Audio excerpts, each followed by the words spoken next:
skater squat is a pretty advanced single leg exercise. It's one that we can regress a lot though. So there's going to be plenty of options for those of y'all who have not yet mastered just using body weight for this movement.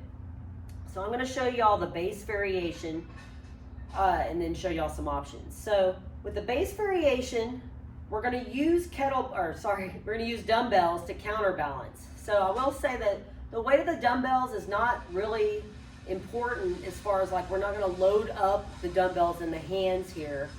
We want to use a weight that allows you to kind of have some weight that you can move with each rep and raise, and it's not going to overly fatigue your shoulders and arms and allow you to sit back and down into the skater squat itself. If you want to load these, you could do just a loaded suitcase variation if you're to that level, or you could wear a weight vest, or you could throw chains over your shoulders. There's ways to do that. And you're in a different level if you're at that point. But I'm going to show y'all with a pair of fives. So with a skater squat, we're essentially tapping the free leg knee to the ground behind us and then coming back up. And trying to control it. That was kind of a dive bomb. So that's a full-fledged skater squat. I like to use a cushion under the knee just because it, in case I do get a rep where I can't control it all the way down, I'm not going to crash my knee into the floor.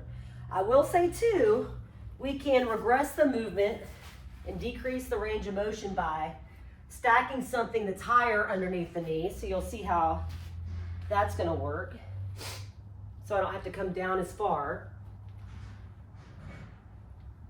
Okay. And I'm hovering the leg.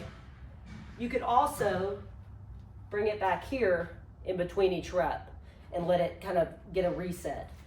So that's a way of regressing the skater squat by reducing the range of motion.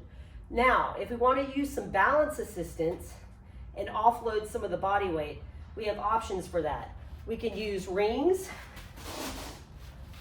or a suspension trainer to kind of give you something to kind of leverage against and use a little bit of upper body to help you out of the bottom. Okay, so notice I'm not sitting back this way. I'm still descending and loading that quad. So that's one option as far as that's concerned. In here too, I have lever arms. I like these handles, how this is set up. You can use something like this or your squat rack itself to use to assist also. Okay?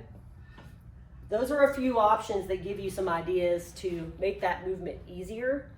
At a bare minimum, a basic split squat is what I'm going to recommend as far as if you really need to work on that split squat movement pattern itself.